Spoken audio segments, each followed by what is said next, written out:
Matik Chaba Luchingba Laklaba Matamda Hosik Lamdamasida Tokliba Lanasi Loisanba Ngamgani Haina Kwakaitel Akam Laikai Youth Club ki Hanagi General Secretary Oirambaga Lunana Hanagi MLA RK Anand Fongdokre Ngasi Imphal West ki Manung Chenna Leiba Kwakaitel Akam Laikai Community Holda Kwakaitel Akam Laikai Youth Nesinduna Haukiba Kumjalisingani Kunmarigi December Kuntaruktagi Kunipan Fauba Kolkatagi Kudiram Anushilam Kendrada Pangthokiba Nipan Suba Indian TIA Open International Taekwondo Championship ta gold medal amadi Inglisingani Kunmari da Kolkata gi Mentos Canal Circular Road ta Pangthokiba Mangarak Shuba National Open Kyorugi and Pumse Taekwondo medal da bronze medal lower krabi Moirang Them Thoibisnabu Achamba Kudol Piduna Taramna Oki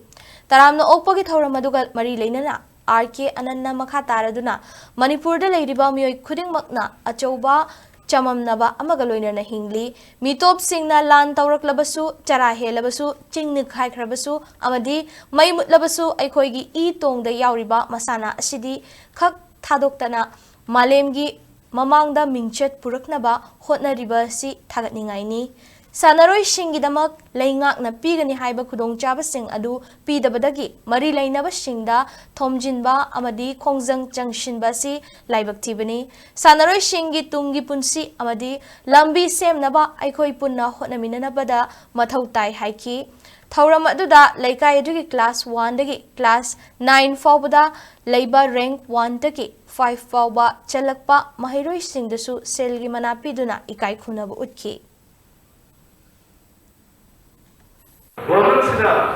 main guardian role is guarantee that your future is secure.